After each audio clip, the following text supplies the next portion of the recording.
भागवत भगवान की है आरती, पापियों को पाप से रहता पूर्वेताध्याः सन्ति देवाः। मंत्र पुष्पांजलिं समर्पयामि। श्रीमद्भागवत महापुराणाय नमः। श्रीशं चतुर्मुखं चैव नारदं बादरायणं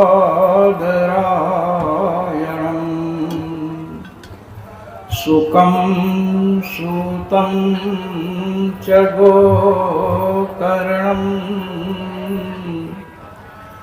वारं श्री राम।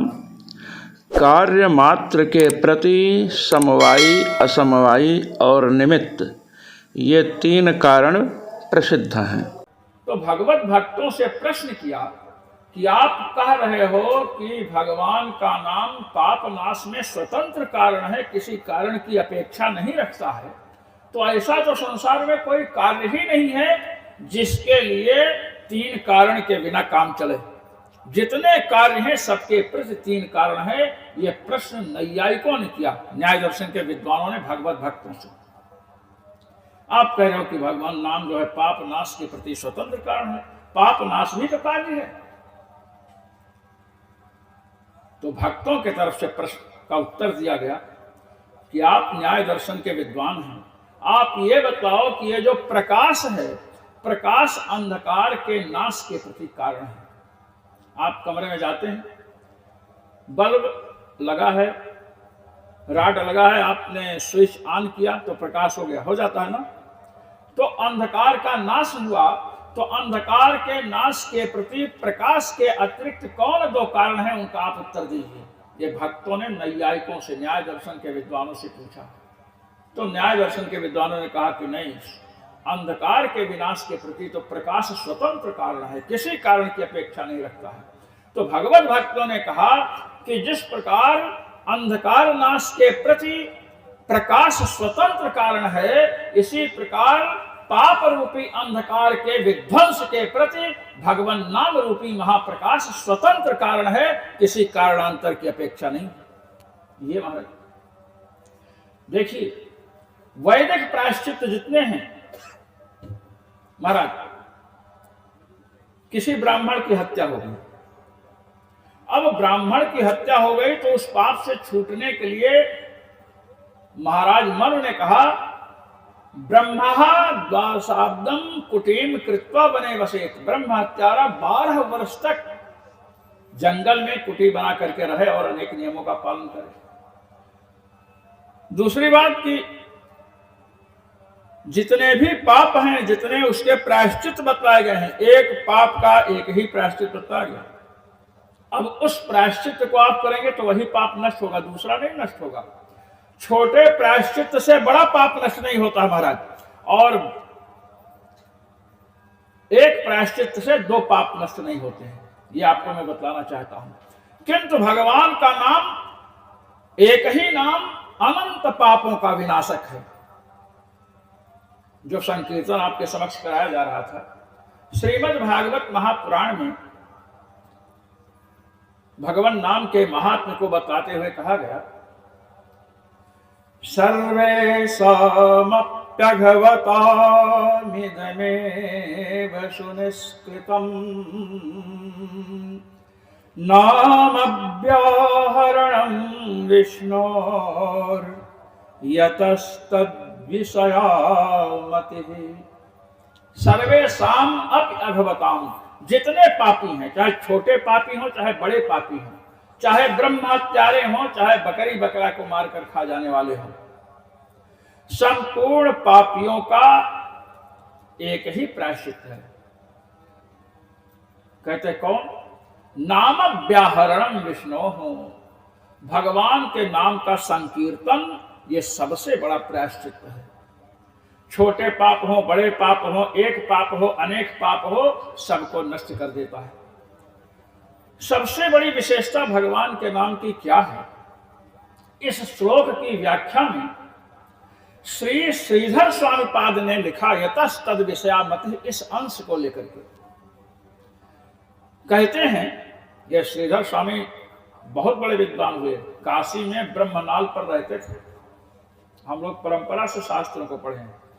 तो महाराज श्रीधर स्वामी भगवान नरसिम्हा की उपासना के, नरसिम्हा भगवान की, और उनकी कृपा से इनको विद्या प्राप्त हुई। इनके विषय में प्रसिद्ध है कि श्रीमद् भागवत महापुराण के अर्थ को श्री व्यास जी जानते हैं, क्योंकि वही लेखक हैं। और श्री व्यास जी के पुत्र जो श्री सुखदेव जी हैं वे भी जानते हैं, क्योंकि पिता की संपत्ति पर पुत्र का अधिकार होता है। किसी का लड़का काना है, आपके 2 आंखें, आप कहो नहीं काने को संपत्ति मत दो, हमको दो, मेरे 2 आंखें, तो नहीं चलेगा। वहां तो पिता की संपत्ति का उत्तराधिकारी पुत्र होगा। कहते हैं व्यास जी जानते हैं, सुखदेव जी जानते हैं। महाराज परीक्षित कथा सुनने वाले हैं, श्री सुखदेव जी से कहते परीक्षित जी जानते हैं कि नहीं जानते, इसमें संदेह है। किंतु श्रीधर स्वामी पूर्णतया श्रीमद् भागवत महापुराण के अर्थ को जानते हैं। व्यासो वेत्ति शुको वेत्ति राजा वेत्ति न वेत्ति वा, श्रीधरः सर्वथा वेत्ति श्रीनृसिंह प्रसादतः। पूर्णतया जानते हैं। अब श्रीधर स्वामी क्या लिखते हैं, यतस्तद विषयामति, कहते हैं यतः भगवतो नाम जापक विषया मतिर भवति।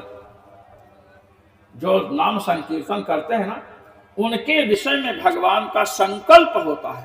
क्या संकल्प होता है, अयम मम मया सर्वथा रक्षणीय, ये नाम जप करने वाला, नाम का संकीर्तन करने वाला मेरा है और मेरे द्वारा पूर्णतया सुरक्षा पाने के योग्य है। ये भगवान का संकल्प होता है। भगवान सत्य संकल्प है। तो जो आपके सामने कीर्तन कराया जा रहा था, वह इसलिए कराया जाता है कि कथा श्रवण में जो पाप विघ्न कारक होते हैं, उन पापों का विनाश हो, और पापों का विनाश होगा तो आप कथा में श्रद्धा से बैठ सकेंगे और कथा सुनेंगे तो भगवान की कृपा प्राप्त होगी। आज श्रीमद् भागवत महापुराण के हम प्रथम स्कंध में प्रवेश कर रहे हैं। श्रीमद् भागवत महापुराण में 12 स्कंध हैं। स्कंध कहते हैं अंग को, जैसे अपने शरीर में हाथ, पैर, नाक, आंख अंग है ना। श्रीमद् भागवत महापुराण भगवान का मूर्तिमान विग्रह है। इसके एक एक अक्षर भगवान की रोमराज हैं, रोम है। और कथा में तो कथाएं छूट जाती हैं, और जो पाठ करना होता है ना, पाठ में एक भी शब्द नहीं छोड़ना चाहिए, नहीं। तो महाराज जो पहला स्कंध है ये भगवान का श्री चरण है, चरण है। और भगवान का जब ध्यान आरंभ किया जाता है तो चरणों से ही ध्यान का आरंभ है। ये श्रीमद् भागवत महापुराण का सिद्धांत है। इसलिए हम चरण की ओर चल रहे हैं। चरण की ओर जो जाता है ना, वो बच जाता है। अच्छा, आप लोग मछुआरा जानते होंगे ना, जो मछली मारता है। जब मछुआरा तालाब में जाल फेंकता है तो जाल का जो मुंह होता है ना, अब मछुआरे की तरफ होता है, उधर खुला रहता है, खुला रहता है ना। मछुआरा जो जाल फेंकता है तो मछुआरे के पैर की ओर, मछुआरे की ओर मुंह जाल का खुला होता है। तो जो मछलियां मछुआरे के चरणों की ओर भागती हैं, मछुआरे की ओर भागती हैं, वह जाल के मुख से निकल जाती हैं, मछुआरे के जाल से बच जाती हैं। और जो मछुआरे से विपरीत दिशा में जाती हैं, वे जाल में फंस जाती हैं। इसी प्रकार परमात्मा रूपी मछुआरे ने माया रूपी महाजाल फेंक रखा है। मछलियों की भांति जो जीव भगवान की ओर जाते हैं, भगवान के चरणों की ओर जाते हैं, वे इस जाल से बच जाते हैं। और जो भगवान से विमुख होकर के भागते हैं, वे इस जाल में फंस जाते हैं। इसलिए हम प्रथम स्कंध में प्रवेश कर रहे हैं, अर्थात भगवान के श्री चरणों की ओर से श्री चरणों की ओर चल रहे हैं। अब माया हमारा कुछ नहीं बिगाड़ सकती है, माया रूपी जाल में हम नहीं फंसेंगे। श्रीमद् भागवत महापुराण की कथा में प्रवेश पाने का तात्पर्य है कि माया रूपी महाजाल से सुरक्षा। ये तो यहां पर भगवान व्यास ने मंगलाचरण किया है महाराज, और इस मंगलाचरण के 120 अर्थ किए गए हैं। एक श्लोक के 120 अर्थ मंगलाचरण के। और सबसे बड़ी बात है कि भगवान व्यास ने किसी देवी देवता का नाम नहीं लिया महाराज, ना हनुमान जी का, ना भगवान राम का, ना भगवान श्री कृष्ण का, किसी का नहीं। श्री व्यास जी मंगलाचरण कर रहे हैं, इसका हम थोड़ा व्याख्यान करके आगे बढ़ेंगे। आइए। जन्माद्यस्य यतोन्मयोदितरतश्चार्थेष्वभिज्ञः स्वराट् तेने ब्रह्म हृदय आदिकवये मुह्यन्ति यत्सूरयः तेजो वारिमृदां यथा विनिमयो यत्र त्रिसर्गो मृषा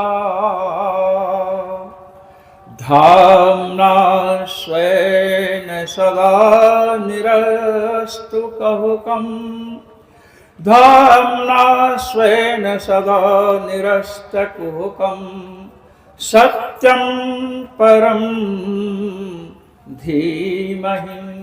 भगवान व्यास ने सत्यम परम धीमहि, हम परम सत्य को नमस्कार करते हैं, परम सत्य को।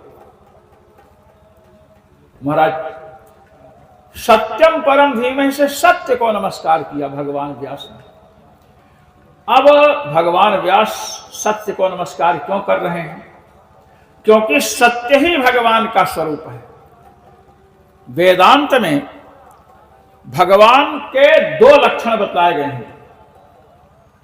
एक स्वरूप लक्षण है महाराज, एक तटस्थ लक्षण है। ध्यान दीजिए। स्वरूप लक्षण उसे कहते हैं जिससे स्वरूप का परिचय प्राप्त हो। परमात्मा का स्वरूप उपनिषदों में बताया गया, सत्यम ज्ञानम अनंतम ब्रह्म। भगवान सत्य स्वरूप है, अनंत अर्थात अविनाशी हैं और ज्ञान स्वरूप है। तो जो स्वरूप वेदांत में परमात्मा का बताया गया, सत्यम ज्ञानम अनंतम ब्रह्म, उसमें जो पहला शब्द है सत्यम, उसको लेकर भगवान व्यास ने कहा सत्यम परम धीमहि। सत्य, अविनाशी सत्य, आनंद स्वरूप सत्य, ज्ञान स्वरूप सत्य का हम ध्यान करते हैं। भगवान श्री कृष्ण, भगवान श्री राम, माँ दुर्गा, श्री हनुमान जी महाराज, भगवान शंकर, जितने भी देवता हैं महाराज, सब सच्चिदानंदमय हैं।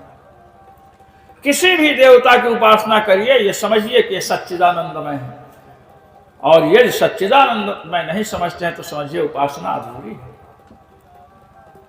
सबका नमस्कार होगा क्योंकि सब सत्य है। अब देखिए, स्वरूप, जैसे आप किसी ऑफिस में आए, जैसे आप यहां पर आए और किसी ने पूछा कि श्रीनिवास जी, श्रीनिवास नाम है ना आपका, किसी से आपने पूछा कि हम श्रीनिवास जी से मिलना चाहते हैं, श्रीनिवास जी कैसे हैं? तो किसी ने स्वरूप लक्षण बताया कि वहां जाना, भगवान कृष्ण जैसे काले काले बैठे होंगे, नाटे कद के होंगे और बड़े जागरूक होंगे। अब स्वरूप बता दिया तो आप आएंगे, हमको देखेंगे तो हम तो लंबे हैं, बीच में देखेंगे तो कहेंगे ये तो श्रीनिवास जी है नहीं, और किनारे ये स्वरूप लक्षण, स्वरूप से पता चल जाएगा ना। हाँ, अब तटस्थ लक्षण क्या होता है? वो कार्य से पता चलता है। कहे जब आप वहां जाएंगे तो जो मंच संचालन का कार्य कर रहे होंगे वो श्रीनिवास जी हैं। अब ये मंच संचालन करते हैं, बड़ा अच्छा करते हैं, और मंच संचालन में ही अपनी पूरी कथा कर डालते हैं।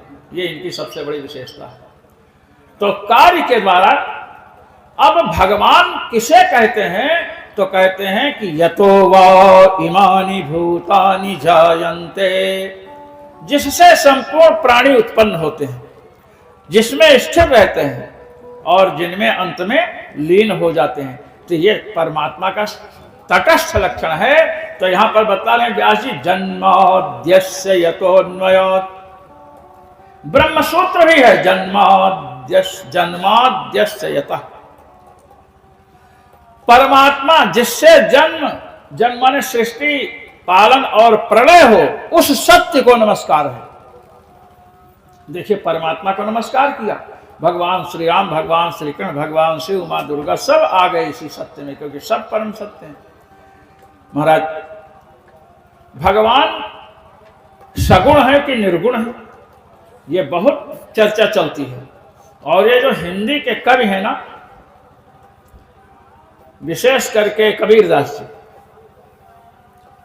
कबीरदास जी को लोग समझते कि निर्गुणिया थे।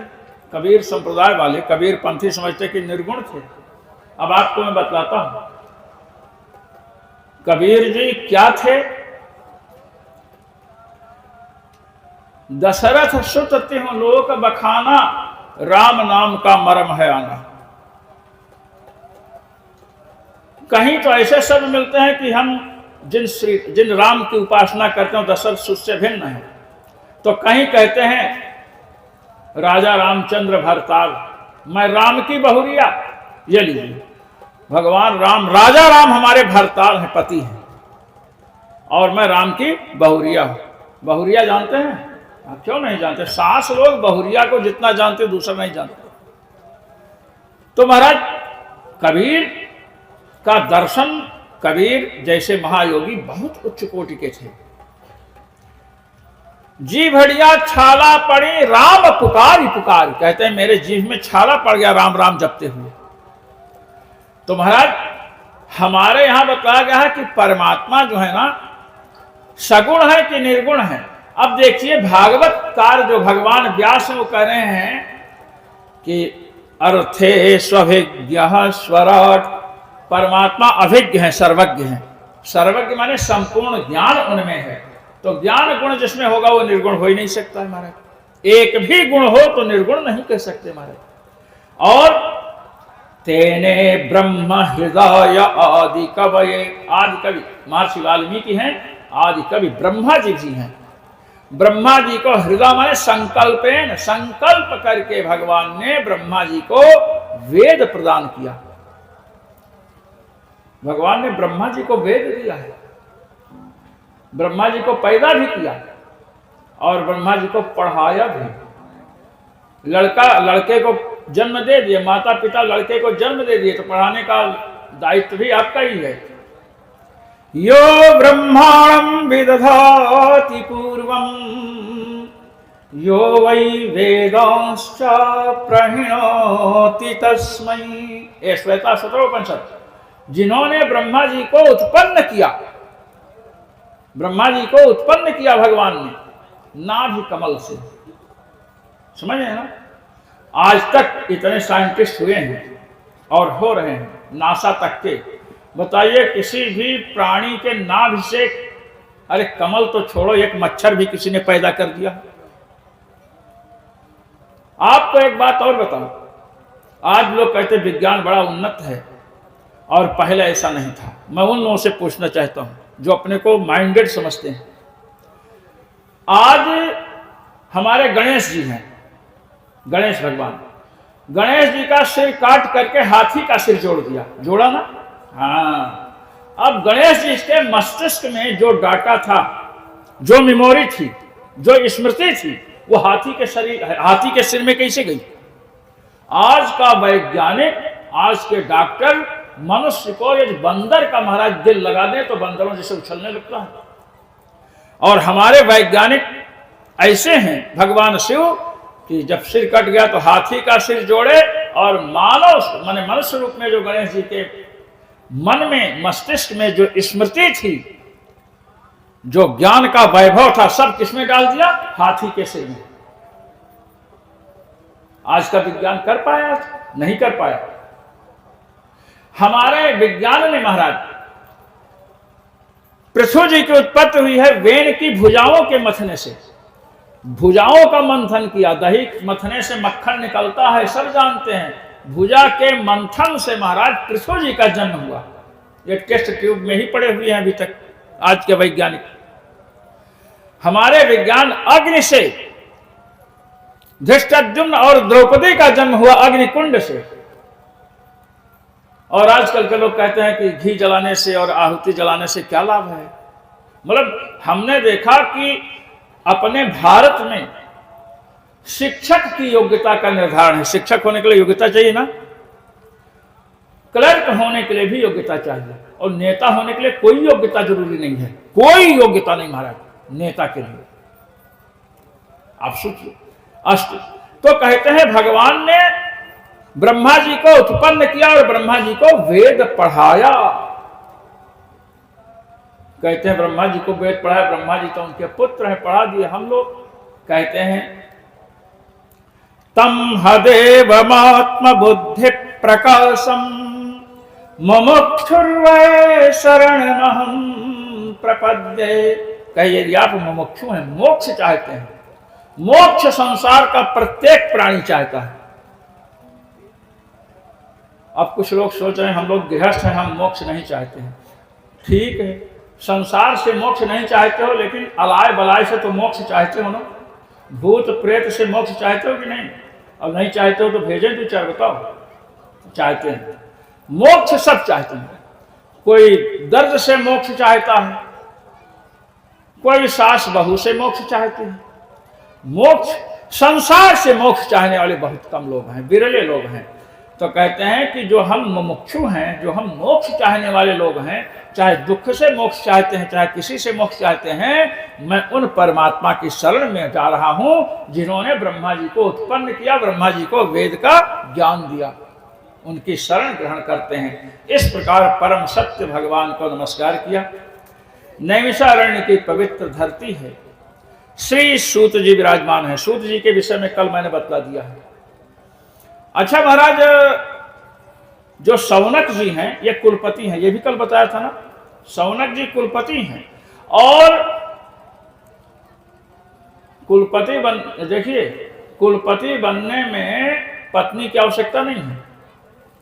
मैं एक बात बताऊं, कुलपति बनने के लिए पत्नी की आवश्यकता नहीं है। कुलपति बनने के लिए किसकी आवश्यकता है? तो महाराज हमारे धर्म शास्त्र के अनुसार 10,000 छात्रों का भरण पोषण करने की क्षमता हो और उन्हें अध्यापन करा सकें, मंत्रों का साक्षात्कार किए हो, ब्राह्मण हो, तो महाराज कुलपति कहा सकते हैं।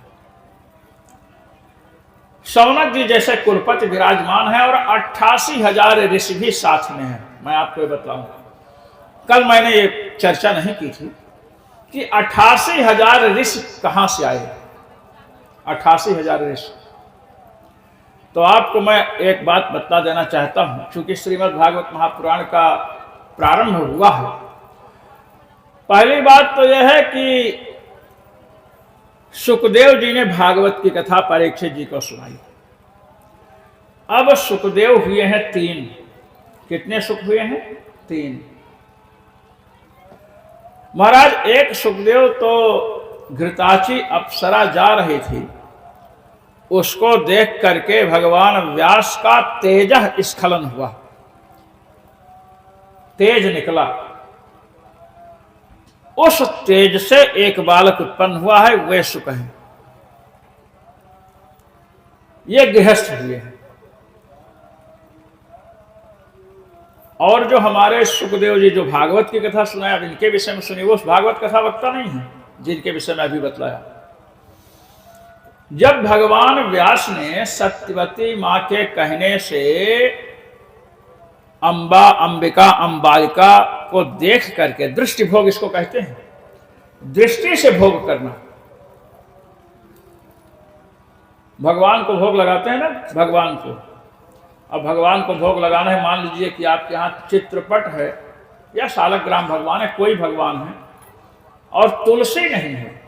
कल्पना कीजिए तुलसी नहीं मिल रही है, तो भगवान को भोग लगे कैसे? भगवान को भोग लगे कैसे? तो महाराज भगवान के आगे रख दीजिए इसे।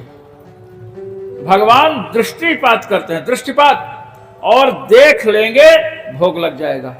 लेकिन ऐसा नहीं कि आलस के कारण बस यही शुरू कर दो आज से, नहीं। ये उस समय के लिए जब तुलसी उलसी ना हो। अच्छा, भगवान भोग लगाते हैं तो उसमें कुछ कम होता है क्या? नहीं कम होता है। तो फिर भगवान खाते कैसे? यदि कम नहीं हुआ तो भगवान खाते कैसे? तो आपको मैं बताऊं, हम लोग हरिद्वार में गए हुए थे हाथी देखने। तो महाराज वहां कपित्थ का एक कत्था उत्था का पेड़ ओड़ था, तो उसका फल मैंने देखा, इतना बड़ा फल था।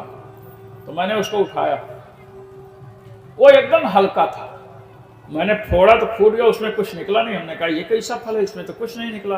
तो जो सन्यासी महात्मा, हम लोग कैलाश आश्रम की एक शाखा 10 नाम सन्यास आश्रम है हरिद्वार में, वहां पर थे। तो महाराज महात्माओं ने कहा कि इसे हाथी ने खा लिया है। तो और भी पड़े थे। हमने कहा कि अगर हाथी खाएगा तो कहीं तो छेद होना चाहिए, अंदर का सार तत्व खींचने के लिए फल में कहीं तो छेद होगा।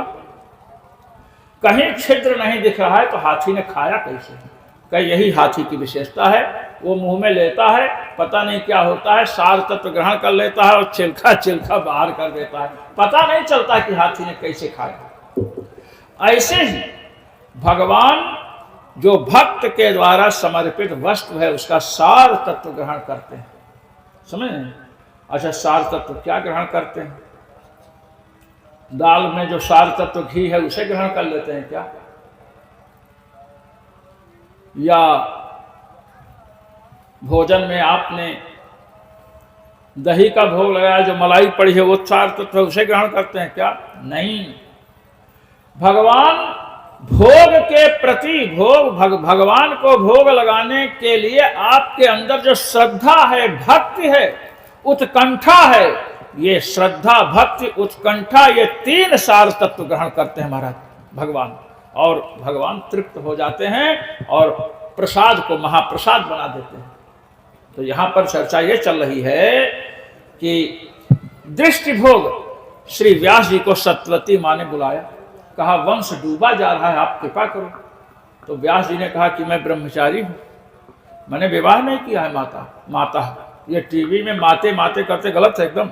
माता शब्द है, माता मैंने विवाह नहीं किया। आप करें कि पुत्र उत्पन्न करो, कहीं नहीं मेरी आज्ञा है।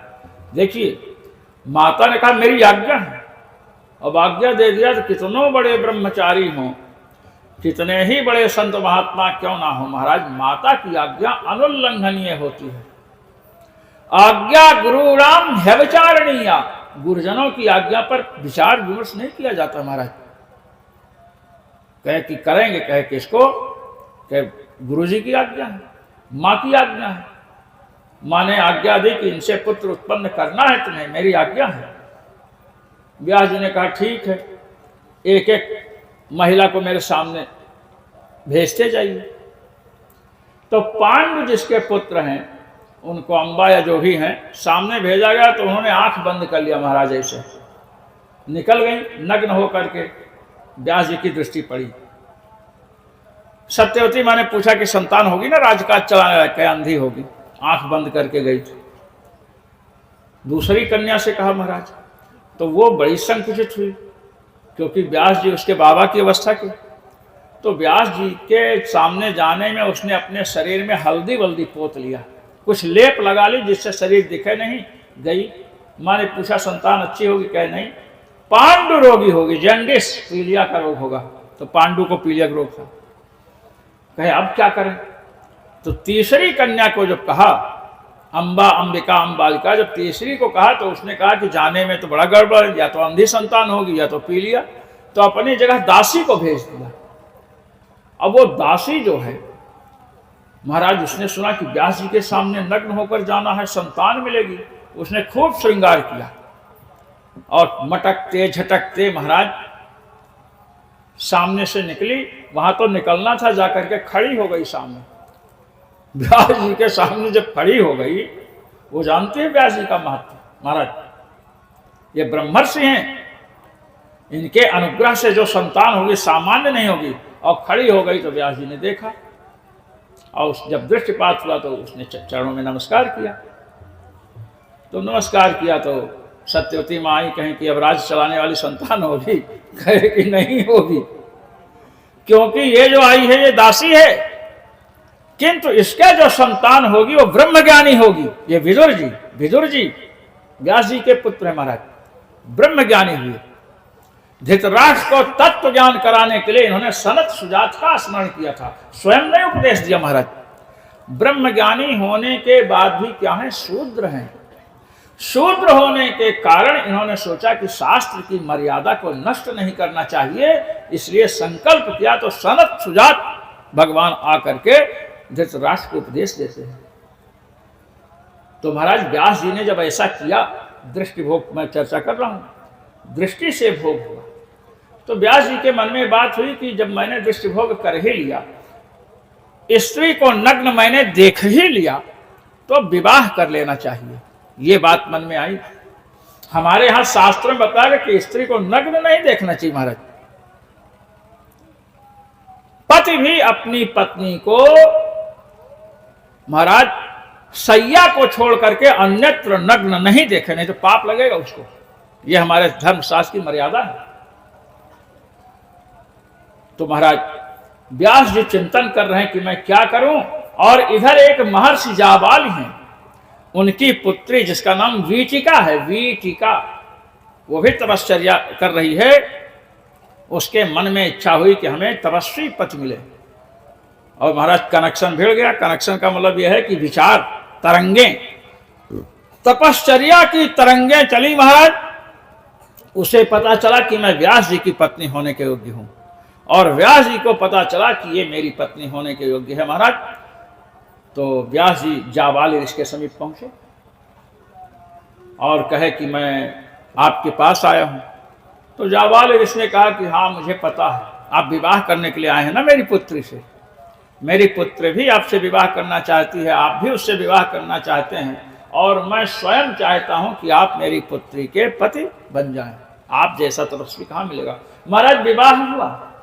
ये जो कथा मैं सुना रहा हूं ना, ये श्रीमद् भागवत महापुराण में जीव गोस्वामी पाद ने लिखा है। मैंने 5 वर्ष भागवत पढ़ा है। मैं आपको एक बात बता दूं, टीकाओं के सहित जीव गोस्वामी पाद ने इसका उल्लेख किया है, संभवतः क्रम संदर्भ में। तो महाराज विवाह हुआ, पाणिग्रहण। क्या हुआ? पाणिग्रहण। पाणिग्रहण जानते हैं ना? पाणिग्रहण जानते हैं? हाँ, 3 ग्रहण होते हैं। कितने ग्रहण होते हैं? 3, 2 नहीं। इसका मतलब अभी तीसरा जानते ही नहीं हो।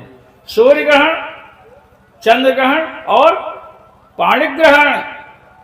सूर्य ग्रहण, चंद्र ग्रहण और पाणिग्रहण। सूर्य ग्रहण, चंद्र ग्रहण से मोक्ष मिल जाता है महाराज 3-4 घंटे में। समझ रहे हैं ना मेरी बात? 3, 4, 5, 6 घंटे से अधिक नहीं जाएंगे। सूर्य ग्रहण और चंद्र ग्रहण से मोक्ष मिलता है ना।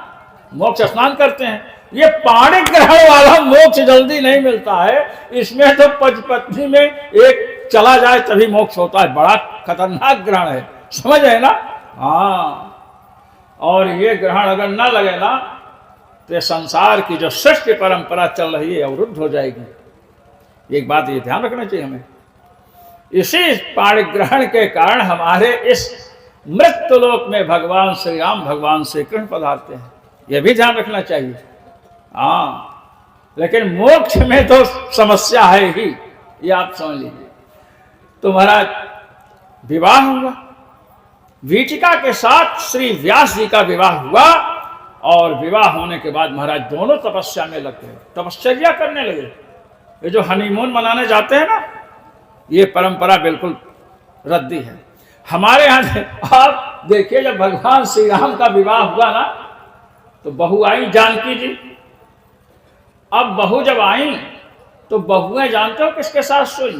अब आपको बताऊं, सुंदर बहुन सास लय सोई। बहुओं को सासों ने अपनी सास सुलाया। जो सासें थी ना महाराज, वो बहुओं को अपने सास सुलाई। ये देखिए, हाँ, क्यों? बहुओं को अपना बेटी समझती हैं। मेरी बेटी आई है, जो जगत की जननी है, वह आकर के अयोध्या में पुत्री जैसे मतलब व्यवहार पाई, ये है। और महाराज जानकी जी का बने सासें बहुओं का कितना सम्मान करती थी। सासें सुन ले जितने हैं, जो बहू को सांस लेने नहीं देती हैं। मैं आपको बताऊं कि एक दैत्य था जिसका वध हो सकता था यदि दीपक की बाती को जानकी जी टाल दें तो उसका वध हो जाता। और यह समाचार श्री अयोध्या जी में आया दशरथ जी के पास। तो दशरथ जी ने कहा कि जानकी जो जनक पुत्री मेरी पुत्र वधु है वो बाती टालेगी कि नहीं टालेगी। बाती दिया की बाती ऐसे से करते हैं ना, हाँ, बाती टालेगी कि नहीं टालेगी ये तो कौशल्या जी बता सकती है। कौशल्या जी अनुमति नहीं देंगी तो नहीं टालेगी। अब कौशल्या जी से कहिए। तो कौशल्या जी के पास गए लोग, कहे कि उस दैत्य का बस तभी होगा जब जानकी जी अपने हाथ से बाती टाल दें, खिसका दें। दीपक में बाती खिसकाते हैं ना। कौशल्या जी ने कहा कि दैत्य मरे चाहे जिए, दैत्य मरे चाहे जिए, मैं अपनी पुत्र वधु जानकी जी से बाती टालने को नहीं कहूंगी। इतनी सुकुमार है। दीप बात नहीं टारन कहे हुए मानस। मैं मानस मुझे याद बात नहीं है। जो बात सत्य है मैं सत्य कह देता हूँ। पहले पाठ करते थे और संत महात्माओं के व्यासासन की कृपा है। तो महाराज दीपक की बाती टालने को नहीं कहा। यह एक सास का बहू के प्रति व्यवहार है। और उनकी क्या स्थिति है बहू की, अभी बहू की भी सुन लीजिए। आज की जितनी सासें हैं सब चाहती हैं जानकी जैसे बहू चाहिए। चाहती हो कि नहीं? सब चाहती है ना। अरे जब जानकी जैसे बहू चाहती हो तो आपको खुद ताड़का वाला व्यवहार छोड़ना पड़ेगा। समझ रहे ना? हमें खुद क्या बनना पड़ेगा? कौशल्या बनना पड़ेगा महाराज। जब कौशल्या जैसा व्यवहार रखेंगे तो सीता जैसी बहू भी आ जाएगी। और नहीं तो महाराज फिर तो गड़बड़ है। आइए अंत में महाराज जब तपश्चर्या पूर्ण हुई तो गर्भाधान संस्कार किया तो महाराज पेट में एक बालक आया। अब ये बालक कौन है मैं आपको बता रहा हूं संक्षिप्त में। ये कथा हमें आगे कहनी है लेकिन आज कहवा जाइए 88,000 विषयों की चर्चा पर वहां है। तो महाराज नारद जी का नाम आप तो सुने होंगे। नारदः कलह प्रिय। नारद जी झगड़ा लगाने में बहुत प्रिय आगे हैं। अच्छा बिहार में मुसहर कोई जात होती है क्या? मुसहर होती है? हाँ। तो महाराज यूपी में उत्तर प्रदेश में जो खेतों में चूहे वूहे मारते हैं ना, फसल काटते हैं, चूहे पानी डाले चूहे निकलते हैं, उन चूहों को जो पकड़ते हैं उनको लोनिया कहते हैं। एक वहां शब्द है लोनिया। और आप देखते हैं देहात में लोन कहते हैं। नमक, नमक को क्या कहते हैं? लोन कहते हैं। लोन तेल खा रहे हैं। अब महाराज नारद जी झगड़ा भी लगाते हैं। नारदः कलह प्रिय। कलह माने झगड़ा। अब कलि का अर्थ भी झगड़ा होता है। ये कलयुग है ना, झगड़े का युग। और बहुत बड़े भक्त भी हैं। तो नारद जी एक गांव में जा रहे थे। ठाकुरों का गांव था, राजपूत रहते थे। एक घर ब्राह्मण था वहां, एक ओनली वन हाउस, एक ही घर था वहां। तो नारद जी को ठाकुरों ने प्रणाम किया। महाराज कहे तुम लोगों का मुंह लटका हुआ है, जितने ठाकुर हो मुझ पर ताव दे करके घूमना चाहिए, सब मुंह लटकाए हो। कहे क्या करें महाराज, घर में रोज झगड़ा, रोज महाभारत छिड़ा रहता हम लोगों के यहाँ। अरे कहे घर है तो झगड़ा तो होगा ही भाई, पति पत्नी पुत्र पिता है तो झगड़ा तो कभी कभी होगा। अरे कहे महाराज रोज होता है झगड़ा। हमारे गांव में एक ब्राह्मण परिवार है जिसमें कभी झगड़ा नहीं होता है, जिसमें झगड़ा कभी नहीं होता है। तो नारद जी ने कहा तो लगाओ में झगड़ा लगा दे। ठाकुरों ने कहा महाराज बड़ी कृपा होगी। नारद जी घर में पहुंचे। अब पहुंचे तो ब्राह्मणी, महाराज ब्राह्मणी जो है कुछ कार्य कर रही है। नारद जी पहुंचे और जब श्रीमन नारायण किए तो महाराज प्रणाम किया। नारद जी ने कहा कि अब नारद जी को सब पता है इसके लड़के बच्चे नहीं हैं। नारद जी ने कहा तुम अकेले काम करो तो लड़की वड़की नहीं क्या तुम्हारे पास, लड़की लड़का कोई? अरे कहे महाराज बड़ा दुर्भाग्य है हमारा। नारद जी ने कहा तुम्हारा दुर्भाग्य है कि पति का दुर्भाग्य? ये कैसे कहा जा सकता है?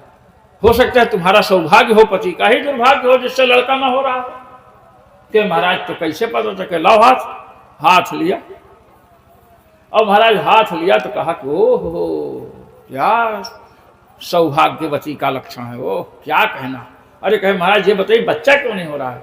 ओह कारण ये है तुम में तो सब लक्षण हैं, सब गुण हैं, अब तक हो गया होता।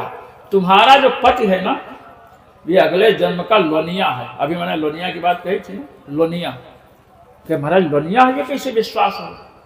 कहे लोनिया की सबसे बड़ी विशेषता है कि उसके शरीर को चाटो तो नमकीन लगेगा कुछ, ये बता दिया। अब ध्यान रखना अभी आगे। और वहां से चलते बने। अब पत्नी बैठी है कि आवे हम चाट कर देखें, अगर नमक लगा, लोन लगा तो हम समझ लेंगे लोनिया है और इन्हें कान बच्चा नहीं हो रहा है। उधर खेत में पहुंचे महाराज, जहां ब्राह्मण था वहां पहुंचे। ब्राह्मण ने भी नमस्कार किया। महाराज नारद जी ने कहा अकेले अकेले खेत में खट रहे हो, कोई है नहीं क्या सहयोगी, लड़का वड़का? अरे कहे महाराज लड़का नहीं हुआ, पता नहीं क्या दुर्भाग्य है। कहे हाथ दिखाओ, अभी बता देते हैं। तुम्हारे दुर्भाग्य से लड़का नहीं हो रहा कि पत्नी के दुर्भाग्य से नहीं हो रहा? नारद जी ने देखा, कहा अरे तुम तो बड़े सद्गुणी हो, तुम्हारा तो सौभाग्य ही सौभाग्य है, पत्नी के दुर्भाग्य से लड़का नहीं हो रहा। कि महाराज पत्नी का इसमें क्या, पत्नी का क्या कारण, क्या रोल है, क्या कारण है पत्नी? कि ये पत्नी जो तुम्हारी है ना, ये अगले जन्म की कुतिया है। अगले जन्म में क्या थी? कुतिया थी। कि महाराज आप झगड़ा लगाने में मशहूर हैं, वो कुतिया किससे थी, कैसे माने? कहे कि जन्म का स्वभाव, पूर्व जन्म का स्वभाव छूटा नहीं, किसी दिन तुम्हें जब चाटे तो समझ लेना कि वो कुतिया थी। अब पत्नी तो इधर तैयार है चाट कर देखने के लिए कि देखूं नमक नमकीन लगता है कि नहीं। उधर से ब्राह्मण चला और उसने सोचा देखना है कि ये कब चाटती है। अब देखिए वो सोच रहा है कब चाटेगी, ये ध्यान रखना है। और ये तैयार बैठी है हमें और चाट करके मैं देखूं।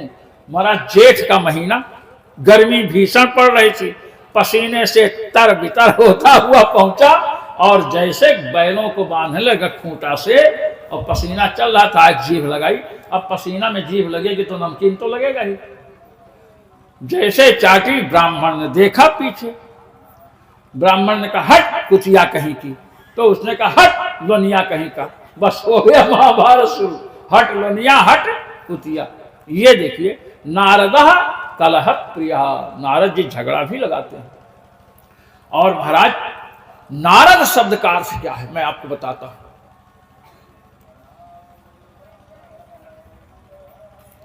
नर कहते हैं परमात्मा को। नर किसको कहते हैं? परमात्मा को। श्रीमद् वाल्मीकि रामायण में वाल्मीकि जी ने भगवान नारद से प्रश्न किया, महर्षे त्वं समर्थोसि ज्ञातमेवं विधम नरम। हे महर्षि, तुम इस प्रकार के नर को जानने में समर्थ हो। नर शब्द का प्रयोग किया महाराज। नरम, नर माने आदमी कहते हैं, नरमादा, नरमादा कहते हैं ना, तो नर को माने मनुष्य को जानने में समर्थ हो। और नर शब्द को देख करके महर्षि दयानंद को भ्रांति हुई। उन्होंने भी समझ लिया नर माने मनुष्य, इसलिए भगवान राम को महापुरुष आर्य समाजी मानते, भगवान नहीं मानते। अब नर शब्द का अर्थ क्या है आप सब समझ लो। महाभारत में नर शब्द की व्युत्पत्ति दी हुई है। नरतीति नरः प्रोक्तः परमात्मा सनातनः। यह महाभारत का श्लोक। नरतीति नरः, नृ नए धातु से महाराज नर शब्द बना है। नरति सद्गतिम प्रापयति भक्तान इति नरः। जो भक्तों को सद्गति प्रदान करते हैं वे भगवान नर शब्द से कहे जाते हैं। नर का अर्थ है परमात्मा। और नर एव नारः, नर को ही नार भी कहते हैं परमात्मा।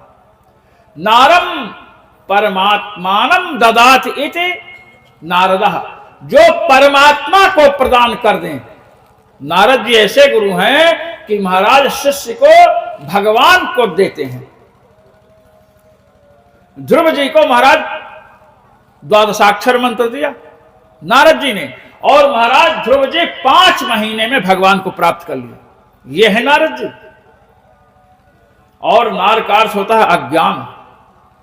नृणामिदं नारम, मनुष्यों के हृदय में जो मोह है, अज्ञान है, उसका नाम है नार। नारम अज्ञानम द्यति खंडयत इति नारदः, जो प्राणियों के हृदय में विराजमान महामोह को, महा अज्ञान को नष्ट कर देते हैं उपदेश दे करके, उन्हें भी नारद कहते हैं। ये है नारद जी। तो दोनों कार्य करते हैं, झगड़ा भी लगाते हैं। इसलिए विद्वान हो और झगड़ा लगाना भी जानता हो तो समझो कौन है, नारद है। अब देखिए महाराज, विवाह, नारद जी झगड़ा लगाने वाले, एक दृष्टांत मैंने आपको बताया। अब एक गांव में जाकर झगड़ा लगा देना कोई बहुत बड़ी बात नहीं है। शंकर जी के यहां जाकर के पार्वती जी को पट्टी पढ़ा दिया नारद जी ने। मैं विषय से बाहर नहीं जा रहा हूं, मैं वहीं, मेरी दृष्टि है कि 88,000 ऋषि कैसे आए और जो आवश्यक है वही बताएंगे। तो महाराज पार्वती जी के पास पहुंचे, पार्वती जी नारद जी की शिष्या, प्रणाम किया। नारद जी ने कहा, अच्छा पार्वती ये बताओ कि तुम्हारे पति के गलों में जो मुंडों की माला है, किसके मुंडों की माला है? पार्वती जी ने कहा, महाराज बताया नहीं उन्होंने। नारद जी ने कहा, कैसी पत्नी हो, जब हृदय के ऊपर लटकने वाले मुंडों की माला के विषय में नहीं बताए तो हृदय की बात कैसे बताते होंगे? ये कहा, हृदय के ऊपर लटकने वाले खोपड़ियों की बात नहीं बताए तो हृदय के अंदर छिपी बात कैसे बताएंगे? पार्वती जी ने कहा, महाराज आपने तो मेरी आंख खोल दी। नारद जी ने कहा, सबकी आंखें तो मैं खोलता हूं। वहां से चलते बने, भगवान शिव पधारे, भोलेनाथ। पार्वती जी मुंह फुलाए बैठे थे। कोप भवन गवनी कैकेयी, ये कोप भवन सभी राजाओं के यहां होता था, समझ है ना? अच्छा, अशोक वाटिका लंका में थी ना? हाँ, अयोध्या में थी, अयोध्या में भी थी अशोक वनिका मध्य, ये शब्द आया वाल्मीकि रामायण में। तो ये अशोक वाटिका, ये सब एक विशेष व्यवस्था थी राजाओं की। तो महाराज शिव जी ने कहा कि पार्वती जी मान जाओ। पार्वती कहे, मैं नहीं मानूंगी। आपके गले में जो मुंडों की माला लटकती है, ये किसके मुंडों की माला है? तो शंकर जी ने कहा, तुम्हारे मुंडों की माला है। तुम जब मर जाती हो ना, तो तुम में इतना प्रेम मेरा है कि मैं खोपड़ियों को माला के रूप में धारण कर लेता हूं। तो पार्वती जी ने कहा कि तो मैं इतनी बार मरी जितनी माने खोपड़ियां गले में हैं? अरे कहे कि बहुत और भी मर चुकी हो, जो सड़ जाते हो उसको मैं फेंक देता हूं पुरानी। और ये कहे मैं मरती हूं, आप क्यों नहीं मरते हो? ये एक पत्नी का प्रश्न पति से है, मैं मरती हूं, आप क्यों नहीं मरते हो? समझे? तो शंकर जी ने कहा कि मैं इसलिए नहीं मरता हूं क्योंकि मुझे अमर विद्या आती है। क्या आती है? अमर विद्या। और अमर विद्या के प्रभाव से मैं अमर हूं, नहीं मरता हूं। पार्वती जी ने कहा, अमर विद्या हमको भी सिखाइए। हट कर बैठी महाराज। अब पत्नी हट कर बैठे तो पति की हिम्मत है कि उसको मना ले, मानना पड़ेगा, पत्नी की बात माननी पड़ेगी महाराज। और सेवा परायण पत्नी, भवानी व भवम प्रभुम, भगवती पार्वती, जगत जननी पार्वती भगवान शिव की जितनी सेवा करती हैं इतनी करती हैं कि महाराज बस में हो गए। समझे? शंकर जी ने कहा कि सुनो पार्वती जी, तुम मरती हो, मैं नहीं मरता हूं। ये आप सबके लिए, हम सबके लिए है। उन्होंने भगवान नाम की महिमा बतलाई। भगवान के नाम की महिमा, भगवान नाम का जप करो और आत्म स्वरूप का चिंतन। आत्म स्वरूप का चिंतन मैंने अभी शायद कल बताया था ना। हाँ, आत्मा, मैं शरीर नहीं हूं। ये कल मैं तर्क वितर्क बता चुका हूं, जागने सोने की सब बातें लेकर के। ये पंचदशी के आधार पर मैंने बताया था। हाँ चलिए, तो महाराज जब उपदेश देने लगे भगवान नाम की महिमा, आत्म तत्व का अनुसंधान, तो महाराज पार्वती जी को नींद आ गई। और जब शंकर जी उपदेश देने लगे थे तो सबको भगा दिए थे जटा फटकार करके। एक अंडा था तोती का, वो अंडा महाराज फूटा नहीं था, जटा फटकारने के बाद फूटा। अब वो बच्चा वहीं नहीं उड़ सकता न कुछ। अब पार्वती जी हुकारी भरने लगी, हूं हूं हूं। अब पार्वती जी सो गई तो उसने हूं हूं करना शुरू कर दिया महाराज। प्रातः काल पूरी अमर विद्या सुन लिया उसने, तोते के बच्चे ने। पार्वती जी से शंकर जी ने कहा, सुन ली? कहीं मैं तो सो गई थी। कही, अरे ये हुकारी कौन भर रहा था? महाराज देखे तोते का बच्चा, शिव जी उठाए त्रिशूल मारने को जैसे बढ़े, वो उड़ा वहां से। यहां पर वीटिका और व्यास जी दोनों नदी में स्नान कर रहे थे, गंगा जी में। उसी समय वीटिका को जमुहाई आई। जमुहाई आने पर मुंह फैल जाता है ना, करते हैं ना, मुंह फैला तो तोता मुंह के द्वारा चला गया पेट में। अब वो तो योग सिद्ध हो गया महाराज। शंकर जी ने कहा, मैं इसे मारूंगा। व्यास जी ने कहा कैसे मारेंगे, स्त्री को आप मारेंगे?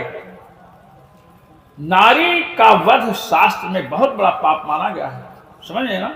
हाँ, हमारे शास्त्रों में कहा गया है कि नारी को मारना नहीं चाहिए। ये जितने पुरुष यहां बैठे सुन लें, पत्नी को मारना नहीं चाहिए।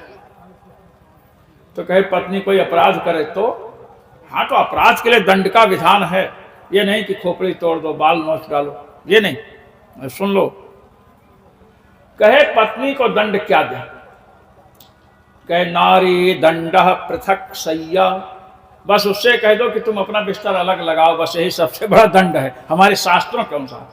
शास्त्र में कहा गया पत्नी को दंडित करना है, मारने पीटने की जरूरत नहीं, ये तो पशुओं का काम है। उससे कहो कि तुम अपना बिस्तर ले उठाओ, अलग लगाओ, जाके सो जा करके, बस यही सबसे बड़ा दंड है उसके लिए।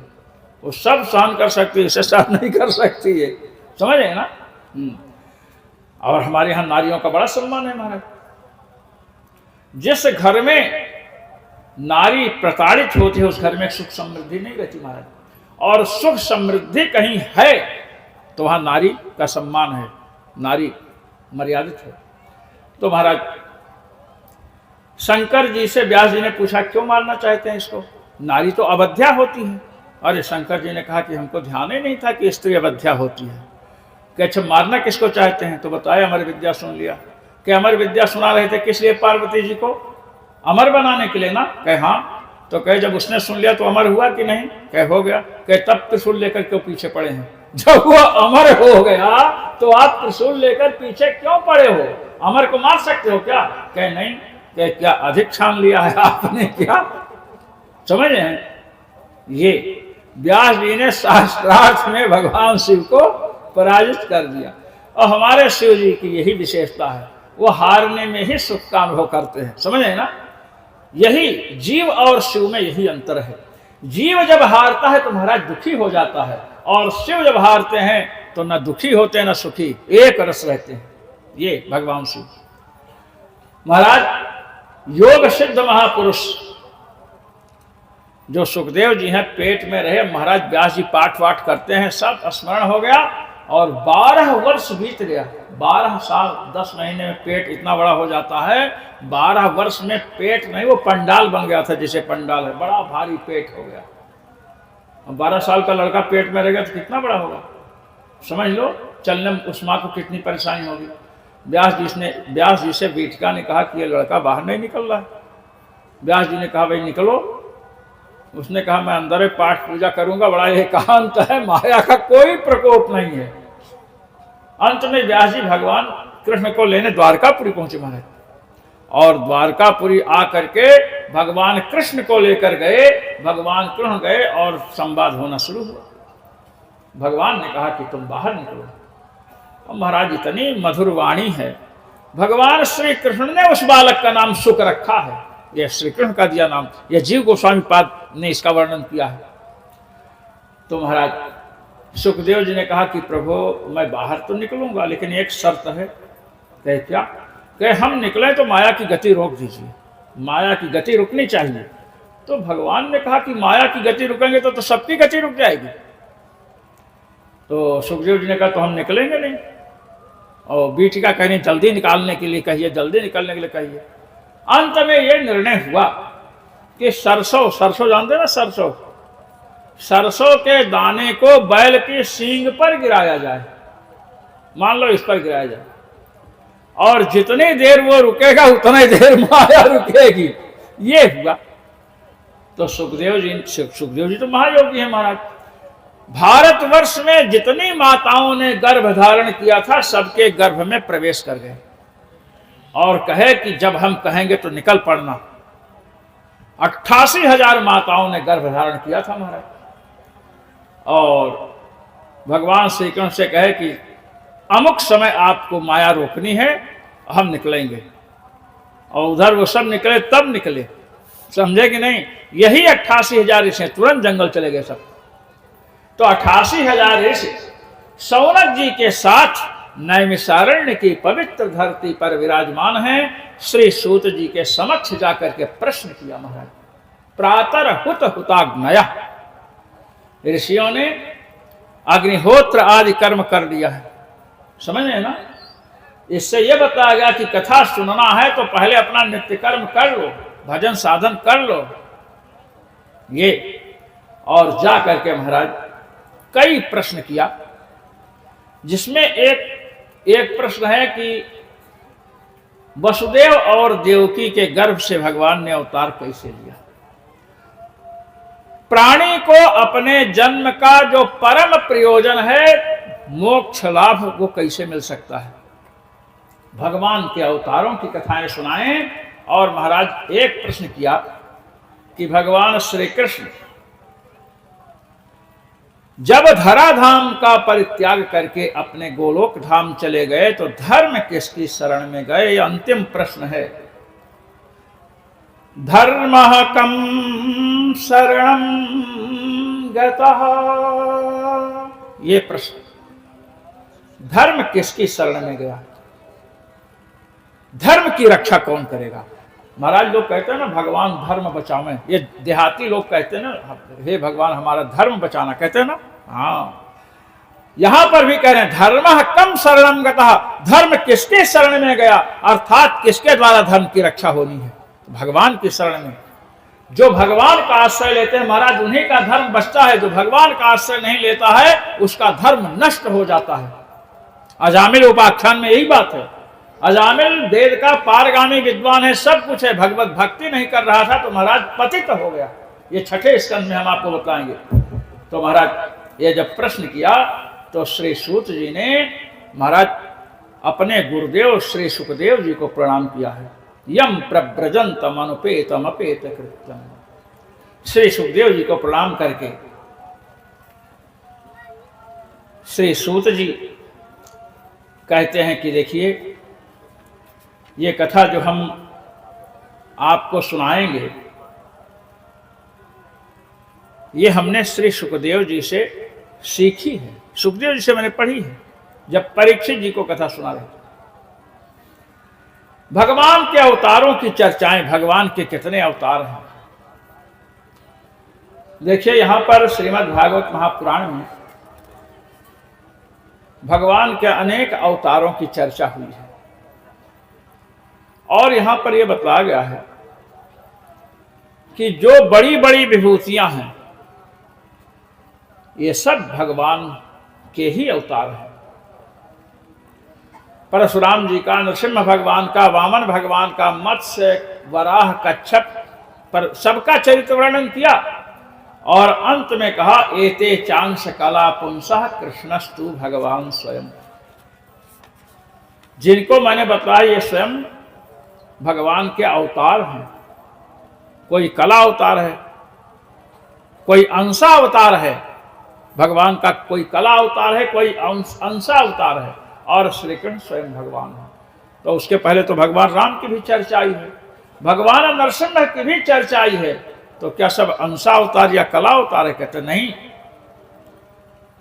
भगवान राम और भगवान कृष्ण और भगवान नरसिम्हा ये पूर्ण अवतार हैं।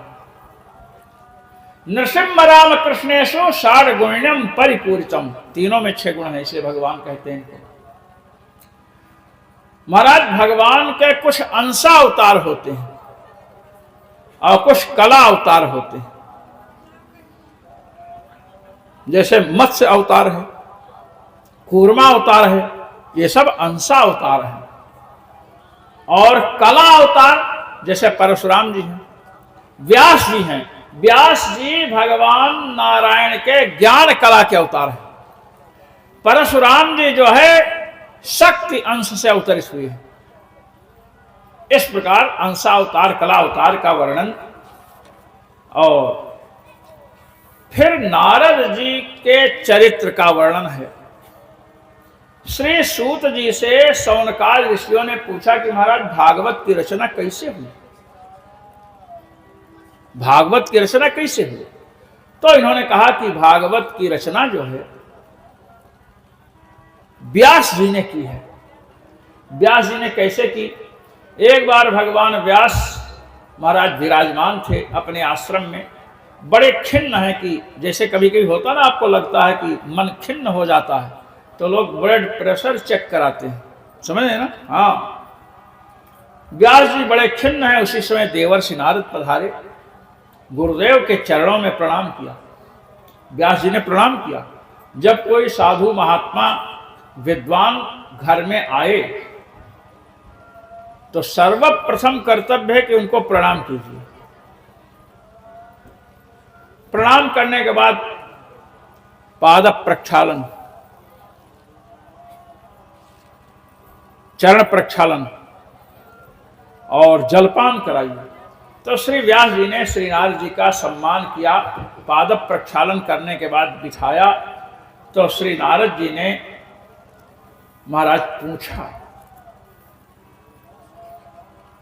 कि आप असंतुष्ट जैसे दिख रहे हैं, क्या कारण है? तो व्यास जी ने कहा कि महाराज क्या बताएं, मन बड़ा खिन्न है। हमने अग्निहोत्र किया है, धर्म का पालन किया, हमने वेदार्थ समझाने के लिए महाभारत जैसे विशाल इतिहास की रचना की, फिर भी मन संतुष्ट नहीं है। तो श्री नारद जी ने कहा कि तुमने दान का, यज्ञ का, धर्म का अनेक प्रकार का वर्णन किया है, तुमने भगवान के यश का वर्णन नहीं किया, भक्तों के यश का वर्णन नहीं किया जितना करना चाहिए, इसीलिए तुम्हारा मन खिन्न है। कि तो महाराज आदेश यही है, समाधिना अनुस्मर तद विचेषितम, मन को एकाग्र करो, भगवान का स्मरण करो, भगवान की कृपा से तुम्हें उनकी लीलाओं का ज्ञान होगा और भक्तों के चरित्र की रचना करना। तो श्री व्यास जी ने पूछा भक्तों की क्या महिमा है? तो महाराज भक्तों की महिमा जब पूछा, देखिए श्री नारद जी ने अपना जीवन सुनाया कि हम दासी के पुत्र थे, हमारे यहाँ जो माता जी थी किसी ब्राह्मण के यहाँ काम करते थे, चातुर्मास करने कुछ संत महात्मा पधारे, 4 मास मैंने संतों की सेवा की, 4 महीना सेवा की। यहाँ तो 1 हफ्ता सेवा करने में नानी मरने लगती हैं, मैं आपको बता दूं 4 महीना महाराज सेवा की है। और मुख्य बिंदु मैं बताना चाहता हूं, श्री नारद जी कह रहे हैं कि महात्माओं के लिए मैं फूल तुलसी लाता था, 5 वर्ष का बालक था, फूल तुलसी सेवा करता था, और जब वे भोजन कर लेते थे तो उनका पात्र मैं बाहर उठा करके ले जाता था, उस पात्र में महाराज जूठा लगा था, जूठा, और उस जूठे को मैंने उन महात्माओं से अनुमति ली कि आप लोगों की अनुमति हो, आज्ञा हो तो ये जूठा मैं खा लूं। उच्छिष्टले पान अनुमोदितो विजयी सकृति स्म भुंजे तदपास्त किल्बिषः। उन महापुरुषों की अनुमति से मैंने जूठा 1 बार खाया, सकृत 1 बार खाया।